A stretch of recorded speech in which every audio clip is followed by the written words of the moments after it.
ಸ ಪದ ಸ ಪದ ಸ ಪದ ಸ ಗಸದ ಗಸದ ಗಸದ ಗಸದ ಗಸದ ರಿ ಗ ಮ ರಿ ಗ ಮ ರಿ ಗ ಮ ರಿ ಗ ಮ ರಿ ಗ ಮ ಪದ ಮ ಪ ಗ ಮ ರಿ ಗ ರಿ ಸ ಯೇಸು की वाणी जीवन ज्योति यीशु की वाणी आत्मा शक्ति यीशु की वाणी जीवन ज्योति यीशु की वाणी आत्मा शक्ति जो इस वाणी पे है चलता अनंत जीवन मुक्ति पाता जो इस वाणी पे है चलता अनंत जीवन मुक्ति पाता यीशु की वाणी जीवन ज्योति यीशु की वाणी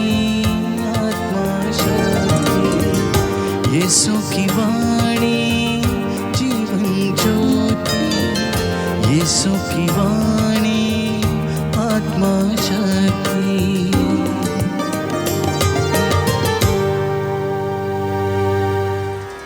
पहला पाठ नबी ईसायास का ग्रंथ अध्याय 25 वाक्य संख्या 6 से 10। प्रभु एक भोज की तैयारी करेगा और सबों के मुख से आंसू पोंछ डालेगा। विश्वमंडल का प्रभु इस पर्वत पर सब राष्ट्रों के लिए एक भोज की तैयारी करेगा। उसमें रसदार मांस परोसा जाएगा और पुरानी तथा बढ़िया अंगूरी। वह इस पर्वत पर से सब लोगों तथा सब राष्ट्रों के लिए कफन और शोक के वस्त्र हटा देगा। वह सदा के लिए मृत्यु समाप्त करेगा। प्रभु ईश्वर सबों के मुख से आंसू पोंछ डालेगा। वह समस्त पृथ्वी पर से अपनी प्रजा का कलंक दूर कर देगा। क्योंकि प्रभु ने यहाँ कहा है, उस दिन लोग कहेंगे, देखो यही हमारा ईश्वर है, उसी से हमें अपने उद्धार की आशा थी। यही प्रभु है, उसी पर भरोसा था। हम उल्लासित होकर आनंद मनाएं, क्योंकि उसने हमारा उद्धार किया है। इसी पर्वत पर प्रभु का हाथ बना रहेगा। यह प्रभु की वाणी है। ईश्वर को धन्यवाद। प्रभु आप लोगों के साथ हो और आपकी आत्मा के साथ। संत मत्ती के अनुसार पवित्र सुसमाचार। हे प्रभु तेरी महिमा हो। यीशु गलीलिया के समुद्र के तट पर पहुंचकर एक पहाड़ी पर चढ़े और वहां बैठ गए। भीड़ की भीड़ उनके पास आने लगी। वे लंगड़े, लूले, अंधे, गूंगे और बहुत से दूसरे रोगियों को भी अपने साथ ले आकर यीशु के चरणों में रख देते थे और यीशु उन्हें चंगा करते थे। गूंगे बोलते थे, लूले भले चंगे हो रहे हैं, लंगड़े चलते और अंधे देखते हैं। लोग यह देखकर बड़े अचंभे में पड़ गए और इज़राइल के ईश्वर की स्तुति करने लगे। यीशु ने अपने शिष्यों को अपने पास बुलाकर कहा, मुझे इन लोगों पर तरस आता है। ये 3 दिनों से मेरे साथ रह रहे हैं और इनके पास खाने को कुछ भी नहीं है। मैं इन्हें भूखा ही विदा नहीं करना चाहता। कहीं ऐसा ना हो कि ये रास्ते में मूर्छित हो जाएं। शिष्यों ने उनसे कहा, इस निर्जन स्थान में हमें इतनी रोटियां कहां से मिलेंगी कि इतनी बड़ी भीड़ को खिला सकें।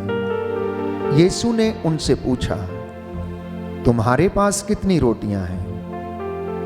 उन्होंने कहा, 7 और थोड़ी सी छोटी मछलियां। यीशु ने लोगों को भूमि पर बैठ जाने का आदेश दिया और वे 7 रोटियां और मछलियां लेकर उन्होंने धन्यवाद की प्रार्थना पढ़ी और वह रोटियां तोड़ तोड़ कर शिष्यों को देते गए और शिष्य लोगों को। सबों ने खाया और खाकर तृप्त हो गए और बचे हुए टुकड़ों से 7 टोकरे भर गए। प्रभु का सुसमाचार है। हे क्रिस्त तेरी स्तुति हो। पाक कलाम के पढ़े और सुने जाने से हमारे जीवन में शांति और विश्वास में दृढ़ता आए। आमीन। आज के पहले पाठ में प्यारे भाइयों और बहनों, नबी इसायास लिखता है कि परमेश्वर हमारे लिए एक भोज का प्रबंध करेगा। वो उन दीन लाचार लोगों के आंसू पोंछ डालेगा जो अपने जीवन में कष्ट सहते हैं, दुख सहते हैं। वो रोगियों को निरोग करेगा। विश्वमंडल का प्रभु ये कहता है कि इस पर्वत पर सब राष्ट्रों के लिए एक भोज की वह तैयारी करेगा। उन्हें रसदार फल और ऐसी चीजें परोसेगा जो उनके जीवन के लिए लाभदायक हैं। प्यारे भाइयों और बहनों, अपने जीवन काल में प्रभु यीशु मसीह ने ना केवल लोगों को आत्मिक भोजन दिया, परंतु उन्हें शारीरिक भोजन देकर भी तृप्त किया। जैसा कि आज के वचन में हम सुनते हैं कि भीड़ की भीड़ यीशु के पीछे हो लिया करती थी। जब लोगों को मालूम चलता था कि यीशु अंधों को दृष्टिदान, लंगड़ों को पैर, लूलों को भला चंगा करते हैं, तो वह उनके पास आते और चंगाई प्राप्त करने की आशा से उनके साथ भीड़ में सम्मिलित हो जाते थे।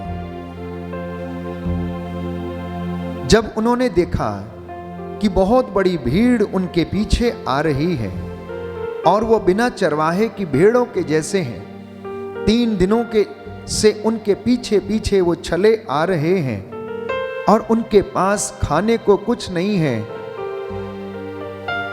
तो प्रभु यीशु को उन पर तरस हो आया, क्योंकि वो तो तरस खाने वाला परमेश्वर है। वो हमारी जरूरतों को पूरा करने वाला परमेश्वर है।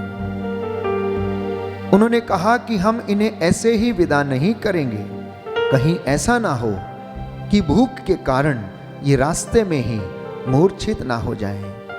यिर्मयाह नबी का ग्रंथ अध्याय 29 पद संख्या 11 प्रभु का वचन वो हमारे जीवन में पूरा करता है कि वो हमारे लिए योजनाएं बनाता है और उसकी योजना ये है कि हम भूखे ना रहें, हम तृप्त किए जाएं, ना केवल शारीरिक भोजन से परंतु आत्मिक भोजन के द्वारा भी हम तृप्त किए जाएं। तो शिष्यों ने उनसे कहा कि इस निर्जन स्थान में हमें इतनी रोटियां कहां से मिलेंगी।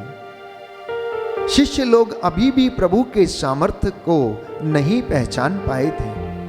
उनके अंदर जो आत्मा कार्य करता था उसे वह अभी भी पहचानने में असमर्थ थे। तो यीशु ने उनसे पूछा कि तुम्हारे पास कितनी रोटियां हैं? उन्होंने कहा 7 रोटियां और थोड़ी सी छोटी मछलियां हैं। तो यीशु ने लोगों को भूमि पर बैठ जाने का आदेश दिया, धन्यवाद की प्रार्थना पढ़ी और वह रोटियां तोड़ तोड़ कर लोगों में बांटते गए। लिखा है कि सबों ने खाया और खाकर तृप्त हो गए और बचे हुए टुकड़ों से 7 टोकरे भर गए। आज के सुसमाचार में प्यारे भाइयों और बहनों, प्रभु हमें आत्म त्याग करने की शिक्षा देते हैं। दूसरा, एक दूसरे के साथ बांटने की शिक्षा देते हैं। तो जब यीशु ने पूछा कि तुम्हारे पास कितनी रोटियां हैं, तो उन्होंने कहा 7 रोटियां और थोड़ी सी छोटी मछलियां हैं। यहां पर प्यारे भाइयों और बहनों, प्रभु हमें देना सिखाते हैं और वह उन रोटियों पर आशीष पढ़ते हैं, धन्यवाद की प्रार्थना करते हैं और वे लोग उन रोटियों को तोड़ तोड़ कर लोगों में बांट देते हैं। जब तक हम अपने भाई या बहन के साथ अपना भोजन शेयर नहीं करते हैं, नहीं बांटते हैं, तब तक हमारे जीवन में आशीष नहीं आती है, वो हमारे जीवन में उन्नति नहीं होती है। इसलिए प्रभु यीशु यहाँ पर एक बहुत अच्छा उदाहरण चेलों को सिखाना चाहते हैं, बताना चाहते हैं कि तुम आत्मत्याग करो और आपके पास जो कुछ है उसे प्रभु के नाम पर लोगों के बीच में बांटो। अगर आपके पास थोड़ा प्यार है तो प्यार बांटे, अगर आपके पास क्षमा करने का वरदान है तो लोगों को क्षमा कर दें। प्रभु से आशीष मांगे कि प्रभु हम अपनी बातों को, अपने विचारों को, अपनी चीजों को लोगों के साथ आपके नाम पर बांट सके और प्रभु उसे ना केवल दुगना बल्कि 4 गुना कर देगा। जिस तरह से सबों ने खाया और खाकर तृप्त हो गए और बचे हुए टुकड़ों से 7 टोकरे भर गए, वैसे ही आपके घर में भी किसी चीज की कमी नहीं होगी। क्योंकि प्रभु का वचन हमें याद दिलाता है कि अगर तुम देते हो तो तुम्हें भी दिया जाएगा, तुम्हारी झोली में उतना ही डाला जाएगा जितना तुमने दूसरों को दिया है। अगर तुमने लोगों को दबा दबा कर दिया है तो वैसे ही आपको भी दबा दबा कर ऊपर उठी हुई पूरी की पूरी नाप से परमेश्वर नाप के देगा। इसलिए आज का वचन हमें याद दिलाता है कि याद रहे कि हम जितना लोगों के साथ बांटते हैं उतना ही हमें वापस मिलता है। अगर आप प्यार बांटेंगे तो आपको प्यार मिलेगा, अगर आप सेवा बांटेंगे तो आपको सेवा मिलेगी। अगर आप लोगों के लिए ऐसे मौकों की तलाश में रहते हैं जहां पर उनकी सहायता हो सके, तो परमेश्वर आपके लिए भी ऐसे मौकों की तलाश में रहता है जब वो आपको ब्लेस करे, आपके परिवार को, आपके जीवन को ब्लेस करे। इसलिए प्यारे भाइयों और बहनों, प्रभु का वचन स्तोत्र संख्या 23 में हम पढ़ते हैं कि प्रभु मेरा चरवाहा है, मुझे किसी बात की कमी नहीं।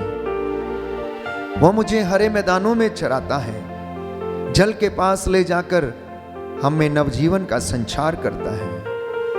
वो अपने नाम का सच्चा है, इसलिए हमें धर्म मार्ग पर ले चलता है। वो आपकी चिंता करता है, चाहे अंधेरी घाटी होकर जाना क्यों ना पड़े, हमें किसी अनिष्ट की शंका नहीं है। जबकि हम इस आगमन की अवधि में हमारे पास पर्याप्त और तमाम ऐसे मौके हैं जब हम लोगों की सेवा कर सकते हैं, जब हम लोगों के साथ प्यार बांट सकते हैं, क्षमा बांट सकते हैं। इसलिए प्यारे भाइयों और बहनों, आगमन काल की इस अवधि में अपने आप को शुद्ध और पवित्र करने का सबसे अच्छा तरीका यही है कि हम प्रभु के नाम पर प्रेम बांटें, प्रभु के नाम पर सेवा करें। जो भी हम कहें या किया करें, प्रभु के नाम पर किया करें और वो आपको अपने पवित्र बलि भोज में सम्मिलित करेगा, आपको आशीषित करेगा।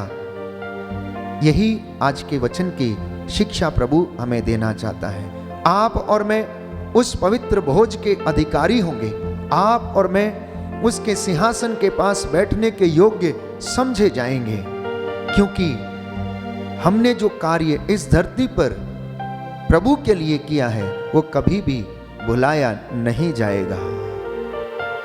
आइए हम प्रार्थना करें। प्रभु इस आगमन काल की अवधि में हमें आशीष प्रदान करे और हम एक दूसरे को क्षमा करने वाले बन सकें, एक दूसरे की सेवा करने वाले बन सकें, एक दूसरे के साथ प्यार बांटने वाले बन सकें, प्रभु की महिमा में हम रह सकें, हम आत्मत्याग करना सीखें, हम सैक्रिफाइस करना सीखें और लोगों की सेवा करें।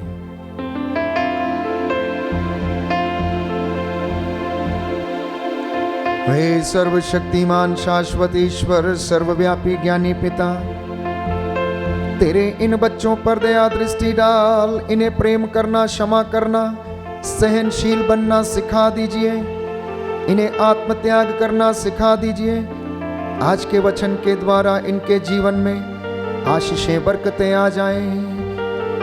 हमारी ये प्रार्थना सुन ले उद्धारकर्ता यीशु प्रभु के द्वारा। आमीन।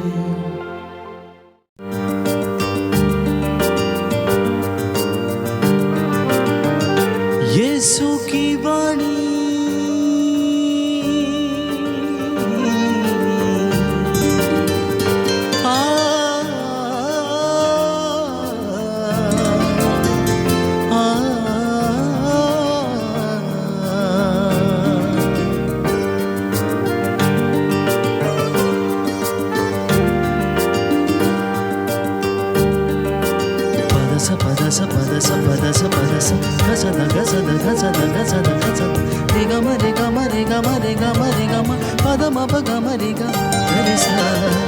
यीशु की वाणी जीवन ज्योति, यीशु की वाणी आत्मा शक्ति, यीशु की वाणी जीवन ज्योति, यीशु की वाणी आत्मा शक्ति।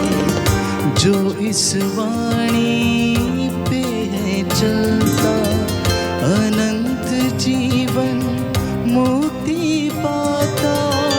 जो इस वाणी पे है चलता अनंत जीवन मुक्ति पाता।